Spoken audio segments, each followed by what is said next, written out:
Bismillahirrahmanirrahim. Assalamualaikum warahmatullahi wabarakatuh. Alhamdulillah wassalatu wassalamu ala Rasulillah wa ala alihi wa sahbihi wa man walah wa ba'd. Saudara-saudariku, semoga hari ini kita diberikan kekuatan, kesehatan dan ridha Allah Subhanahu wa taala dalam menjalani kehidupan sehingga semua bukan hanya berjalan lancar tapi juga diberkahi oleh Allah Subhanahu wa taala. Quran surah keempat, dalilnya An-Nisa ayat 103. Quran surah 4 ayat 103. Paling kanan agak sedikit ke atas tuh di mushaf standar. Fa'idza qadaytumus salata. Maka jika Anda telah tuntas mengerjakan salat, fadhkurullaha. Maka cirinya dia akan cepat terkoneksi kepada Allah. Itu pengertian hikmahnya. Kalau pengertian fikihnya, habis sholat cepat zikir. Zikir itu artinya terkoneksi, nyambung. Kenapa setelah sholat ada zikir lagi yang menyambungkan? Karena ada orang yang sejak saat sholat belum nyambung dengan Allah.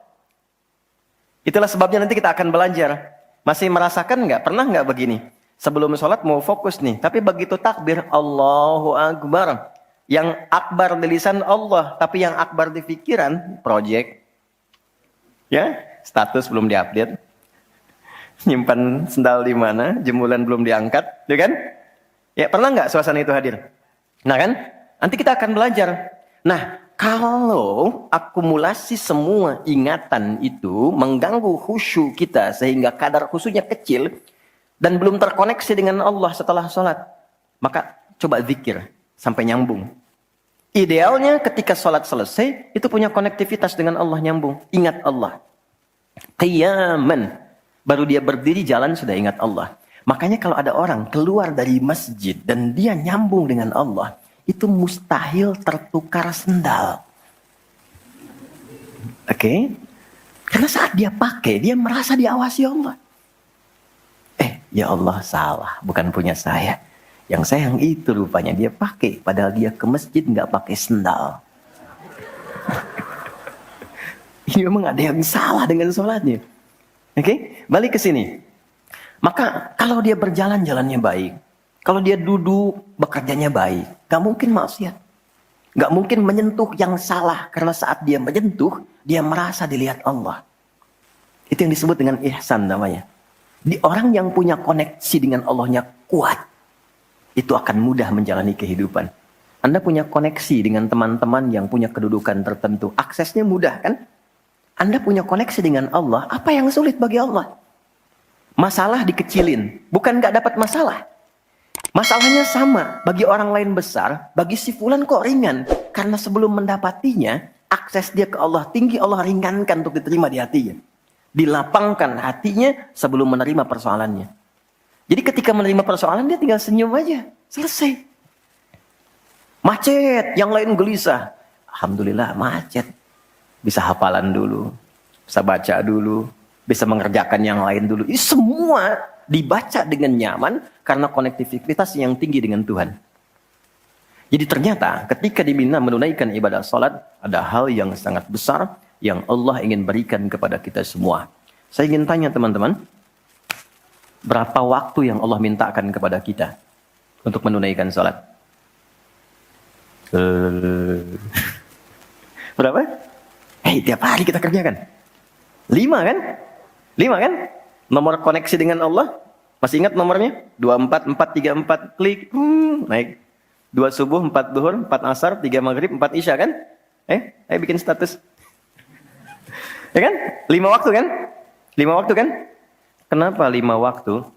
Salah satunya, karena di dalam Quran diisyaratkan orang yang benar salatnya, sesuai yang dengan yang diajarkan Nabi, sesuai yang diisyaratkan Quran, akan mendapatkan 5 kemuliaan dalam hidupnya, yang tidak didapatkan oleh orang yang tidak salat. 5 ini. Itu yang coba kita akan keluarkan.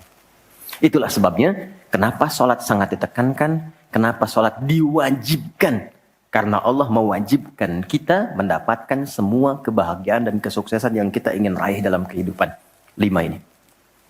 Yuk kita mulai. 1. Izinkan saya memulai dari sini supaya kita punya motivasi untuk menunaikan sholat. Jadi kalau nggak tahu yang 5 ini, cara pandangnya kepada sholat jadi beban. Baru aja zuhur, dasar lagi. Baru maghrib, udah isya lagi. Ya kan? Nah, ayo isya. Tadi kan udah maghrib. Kan? Pernah merasakan itu? Karena cara pandangnya menilai sholat sebagai beban. Padahal ketika Allah wajibkan, itu cara mewajibkannya bukan sebagai beban. Sebagai motivasi yang mengantarkan pada keindahan. 1, kita cepat. Quran, surah ke-20 di ayat yang ke-14. Tafsirnya Quran, surah 13, ayat 28. Satu paket. Kita pakai Quran hadis aja ya, biar nggak bisa didebat. Oke, Quran surah ke-20 ayat 14. Innani anallahu la ilaha illa ana fa'budni wa aqimis salata li dzikri. Sayalah Allah, kata Allah. La ilaha illa ana. Gak ada Tuhan yang layak dipertuhankan kecuali saya. Ini kalau kita belajar ngaji tentang tauhid, ya, belajar mengaji tentang dasar keyakinan, akidah. Ini ayat yang paling real, yang paling mudah dipahami, yang paling kuat pengakuannya. Saya coba mengumpulkan koleksi beberapa kitab-kitab yang disucikan. Saya kumpulkan. Nggak ada satupun kecuali di Quran yang tegas mengatakan, Tuhannya langsung mengatakan. Tidak mewakili perwakilan. Sayalah Allah. Satu-satunya yang dipertuhankan, sembah saya. Coba di Quran. Kita simpan ini dalam bab tauhid. Sekarang kita teruskan. Bagaimana cara menyembahmu ya Allah? Fa'budni wa aqimis sholata lidzikri. Tunaikan sholat. Ya, sebagai pembuktian penyembahan kepadaku. Lidzikri. Untuk mengoneksikan dirimu denganku. 1, sholat adalah pembuktian sebagai hamba. Pembuktian iman. Pelan-pelan. Yang pertama, teman-teman sekalian, ketika Allah menerangkan fungsi salat yang pertama untuk membangun konektivitas yang kuat dengan Allah, itu ternyata dasarnya bukan materi, bukan kedudukan, tapi penghambaan. Supaya engkau membuktikan diri engkau itu hambaku, sembahku, lewat salat. Jadi kalau ada orang yang mengatakan, Tuhanmu siapa? Allah, tapi dia nggak mau sholat, itu kata Nabi, belum sempurna kebertuhanannya kepada Allah. Ya, al-farqu bainal mu'min wal kafir, tarku sholat, kata Nabi. Perbedaan orang yang mengaku beriman dengan yang belum beriman, dilihat dari sholatnya. Jadi kalau dia sudah menunaikan sholat, itu pembuktian keimanannya kepada Allah, kebertuhanannya. Jadi kalau ada orang mengaku muslim, dia belum menunaikan sholat, maka dipertanyakan keimanannya. Karena itulah kemudian kata sholat disebut juga di Al-Quran dengan kata iman. Buka Quran surah kedua ayat 143. Lihat di pertengahan. Wa ma kana Allahu liyudhi'a imanakum.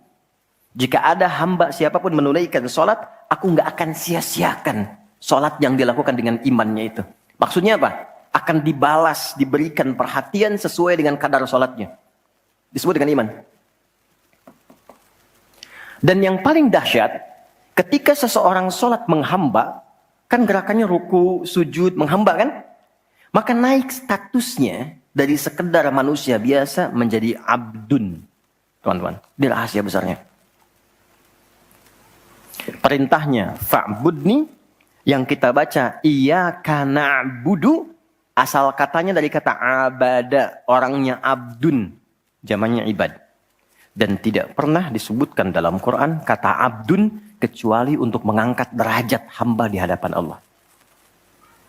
Contoh. Nabi Muhammad ketika peristiwa Isra dan Mi'raj dipanggilnya dengan nama apa? Quran surah 17 ayat 1. Subhanalladzi asra bi'abdihi. Tidak disebut nabi, tidak disebut rasul, tapi abdun. Nabi Sulaiman ketika diberikan kekuasaan besar, punya kedudukan yang hebat sampai menundukkan awan, ya, Sebelum Songgoku, Songgohan punya Awan Kinton, Nabi Sulaiman sudah punya duluan. Suzuki Yatanabe tahun 96 kan, bikin komiknya. Saya nggak terlalu baca itu atau tonton, tapi saya tahu. Itu awan ditundukkan, angin bolak-balik. Ketika mendapatkan kedudukan itu, sifat yang disebutkan abdun, bukan nabi, bukan rasul. Quran surah 38 ayat 30. Wa wahabna li Dawuda Sulaiman ni'mal abdu. Oke, Nabi Zakaria alaihissalam ketika akan diangkat statusnya dari suami menjadi ayah dan sudah berharap tinggi, dikabulkan naik status, diberikan anugerah, disebutnya dengan abdun. Quran surah 19 di ayat yang kedua. Zikra rahmati rabbika abdahu Zakaria. Nabi Nuh diangkat status memimpin kelompok generasi manusia setelah Nabi Adam. Naik ke kapal, jadi pemimpin besar. Begitu diangkat, yang disebut statusnya abdun. Quran surah 17 ayat 3. Innahu kana abdan syakura. Kenapa disebutkan abdun? Abdun itu sifat penghambaan. Semakin tinggi ibadahnya, semakin tinggi pendekatannya ke Allah, semakin diangkat. Jadi dengan Allah itu karena Allah Khalik, kita makhluk. Laisa kamitslihi syai', enggak sama sifatnya. Jadi kalau ke Allah itu jangan terlalu ngangkat. Kalau tinggi direndahkan. Kalau rendah ditinggikan. Karena itu kenapa saat sholat kita merendah supaya ditinggikan. Itu poinnya. Jelas ya? Itulah sebabnya kenapa Nabi dijamin surga. Turun surah Al-Kawthar itu. Satu-satunya Nabi yang sebelum wafat turun surganya. Rasulullah. Dengan turunnya surah Al-Kawthar. Kenapa? Salah satunya karena ibadahnya.